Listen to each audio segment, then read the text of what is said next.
ہماری اس دنیا میں گولڈ سے زیادہ قیمتی چیز بھلا کیا ہی ہو سکتی ہے؟ اور کیا آپ جانتے ہیں کہ ہماری دنیا کا وہ خاص حصہ، وہ علاقہ، یا کہہ سکتے ہیں کہ وہ زمین کہ جہاں پر سب سے زیادہ سونا دفن ہے، وہ کوئی اور نہیں بلکہ یہ علاقہ ہے کہ جس کو افریقہ کے نام سے جانا جاتا ہے۔ باقی چاہے کسی بھی جگہ پر نظر ڈال لیجئے، چاہے وہ ایشیا ہو، یورپ ہو، ساؤتھ امریکہ ہو یا نارتھ امریکہ ہو، کہیں پر بھی اتنا زیادہ گولڈ موجود نہیں ہے کہ جتنا یہاں پر موجود ہے۔ مگر افسوس اور حیرانی کی بات تو یہ ہے کہ کیا آپ جانتے ہیں کہ دنیا میں سب سے زیادہ غریب لوگ کہاں رہتے ہیں؟ تو جی، یہی رہتے ہیں۔ دنیا میں سب سے زیادہ بھوکے لوگ کہاں رہتے ہیں؟ یہی رہتے ہیں۔ دنیا میں سب سے زیادہ مشکل اور پریشانیوں سے بھری ہوئی لائف کہاں کے لوگ جینے پر مجبور ہیں؟ یہیں کے لوگ مجبور ہیں۔ سچائی تو یہ ہے کہ افریقہ کی زمین کے نیچے سونا موجود ہے، جبکہ اوپر زیادہ تر لوگوں کو کھانا بھی نصیب نہیں ہو پاتا ہے۔ نیچے تو سونے کے علاوہ بھی قدرت کی بہت ساری نعمتیں موجود ہیں، لیکن اوپر پینے کے لیے کبھی کبھی صاف پانی بھی نظر نہیں آتا ہے۔ اب اس کے پیچھے وجہ کیا ہے تو آپ لوگ آگے بآسانی سمجھ ہی لیں گے، مگر اس سے پہلے ذرا افریقہ کے اس دیش پر نظر ڈالیے جس کو آج دنیا میں برکینا فاسو کے نام سے جانا جاتا ہے۔ اب کیونکہ یہ افریقہ کوئی دیش تو ہے نہیں بلکہ ایک کانٹیننٹ ہے جس کے اندر بے شمار چھوٹے بڑے دیش پائے جاتے ہیں، اور جو افریقہ کی زمین کے نیچے سونا موجود ہے وہ بھی انہی چھوٹے بڑے دیشوں میں بارڈر کی وجہ سے بٹا ہوا ہے۔ مگر ورتھ نوٹسنگ بات یہ ہے کہ افریقہ کے ان بے شمار دیشوں میں جن 3-4 دیشوں کی زمین کے نیچے سب سے زیادہ سونا موجود ہے، ان میں سے ایک دیش یہی برکینا فاسو ہے۔ لیکن آپ کو جان کر شاید جھٹکا لگے گا کہ اتنا زیادہ سونا ہونے کے باوجود بھی اس دیش کی حالت یہ ہے کہ جب بھی دنیا کے سب سے غریب دیشوں کی لسٹ جاری ہوتی ہے تو اس لسٹ کے اندر اس دیش کا نام آپ کو یا تو ٹاپ 10 کے اندر ہی نظر آ جائے گا یا پھر کبھی کبھی 15 کے اندر نظر آئے گا۔ اب اس دیش کی حالت اتنی خراب کیوں ہے؟ اس کا ذمہ دار کون ہے؟ یہ بھی آپ آگے سمجھ ہی لیں گے، مگر اس سے پہلے اس دیش کے بارے میں کچھ بیسک چیزیں سمجھ لیتے ہیں۔ اس دیش کا آفیشیل نام people's republic of Burkina Faso ہے، جبکہ 1984 تک اس کا جو پرانا نام تھا وہ اپر والٹا ہوا کرتا تھا۔ آبادی 2023 تک کی ڈیٹا کے مطابق 2,24,00,000 کے قریب ہے، جو رینک کے حساب سے دنیا میں 58واں سب سے آبادی والا ملک جانا جاتا ہے۔ جبکہ چھیترفل کی بات کریں تو وہ 2,23,574 کلومیٹر بنتا ہے، اور اس رینکنگ میں پھر یہ دنیا میں 74ویں نمبر پر آتا ہے۔ برکینا فاسو ایک مسلم میجورٹی کنٹری ہے جہاں پر 63% کے قریب لوگ اسلام کو فالو کرتے ہیں، جبکہ 26% لوگ قریب عیسائی ہیں۔ باقی بچے ہوئے جو 9-10% لوگ ہیں وہ یا تو افریقہ کے پرانے دھرم کو مانتے ہیں یا پھر کسی دھرم کو فالو ہی نہیں کرتے ہیں۔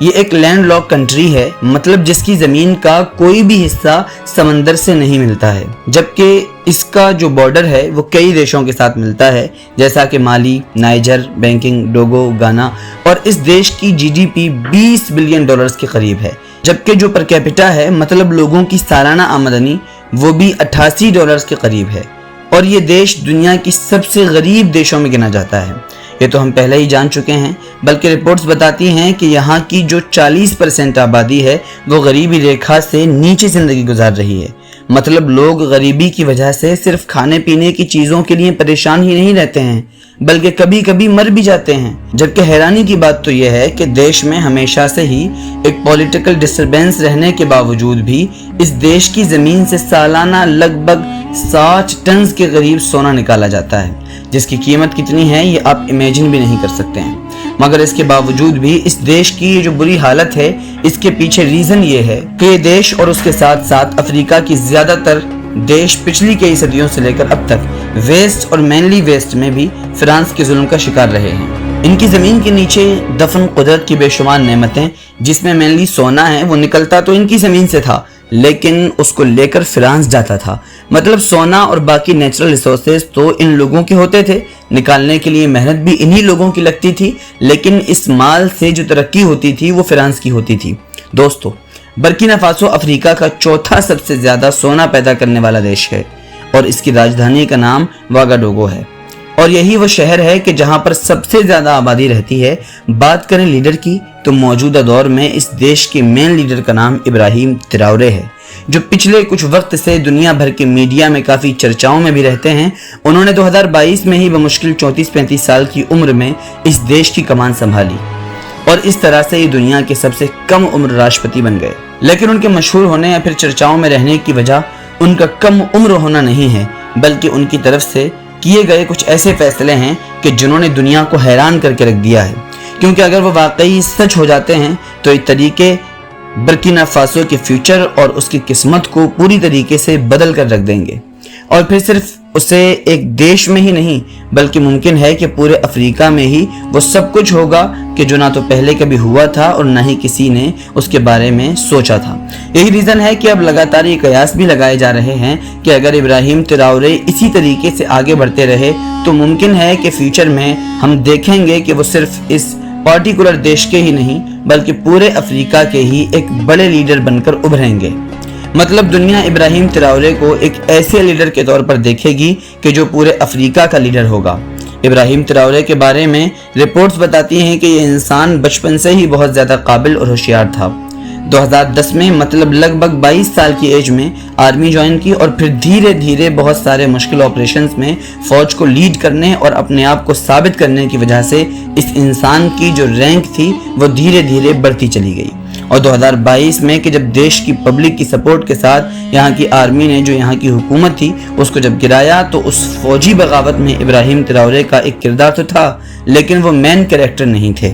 لیکن اسی سال ہی کچھ وقت کے بعد یہ ہوا کہ فوج نے تختہ پلٹ کر کے اپنے سینئر جنرل کو حکومت سونپی تھی جس کو دیش کی باغ ڈور دی تھی۔ جب وہ بھی اپنے وعدوں پر کھرا نہیں اتر سکا تو فوج نے ایک بار پھر سے تختہ پلٹ کیا اور اس بار حکومت نوجوان ابراہیم تراورے کو سونپ دی گئی۔ ابراہیم تراورے نے دیش کی کمان سنبھالنے کے بعد جو بڑا پہلا فیصلہ لیا تھا وہ دراصل فرانس کی جو فوج تھی اس کو باہر نکالنے کا فیصلہ تھا۔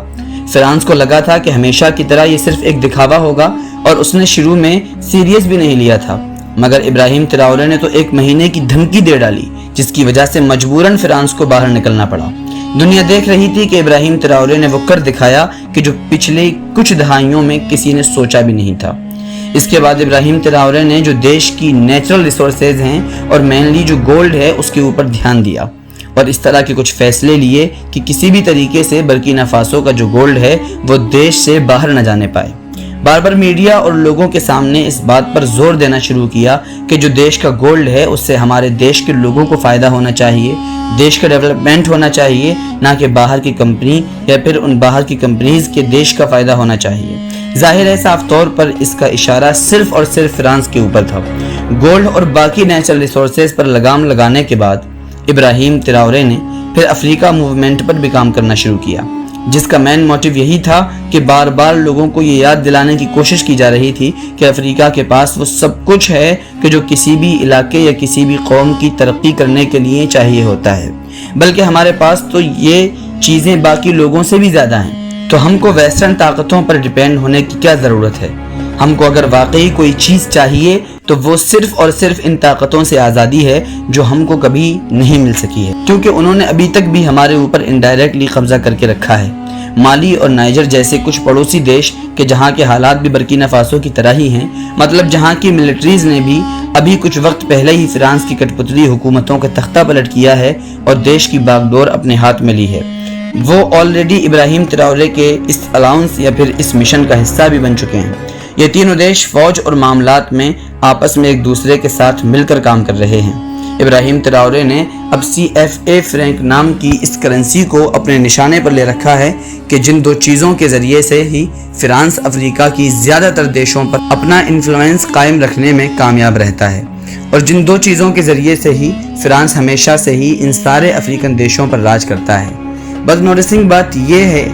کہ گدی سنبھالنے کے بعد جیسے جیسے ابراہیم تراورے نے فرانس یا باقی ویسٹرن طاقتوں سے دوری بنانا شروع کی ہے، ویسے ہی رشیا اور چائنا جیسی جو اپوزٹ طاقتیں ہیں ان سے قریب ہونا شروع کر دیا۔ رشیا کا تو ابراہیم تراورے نے دورہ بھی کیا اور وہاں پر پوتن کے ساتھ جس طرح کی ابراہیم تراورے کی ملاقات ہوئی وہ واقعی پوری دنیا کے میڈیا میں کافی چرچاؤں میں رہتی تھی، کیونکہ یہ ایسا کبھی دیکھنے کو نہیں ملا ہے کہ جب کسی افریقن لیڈر کا رشیا جیسی بڑی طاقت سے اس طرح کا سواگت کیا گیا ہو یا پوتن جیسے بڑے لیڈر کے ساتھ اس طرح کی میٹنگ اور اس طرح کی بات چیت کی گئی ہو۔ ابراہیم تراورے انہیں جہاں ایک طرف چائنا کے ساتھ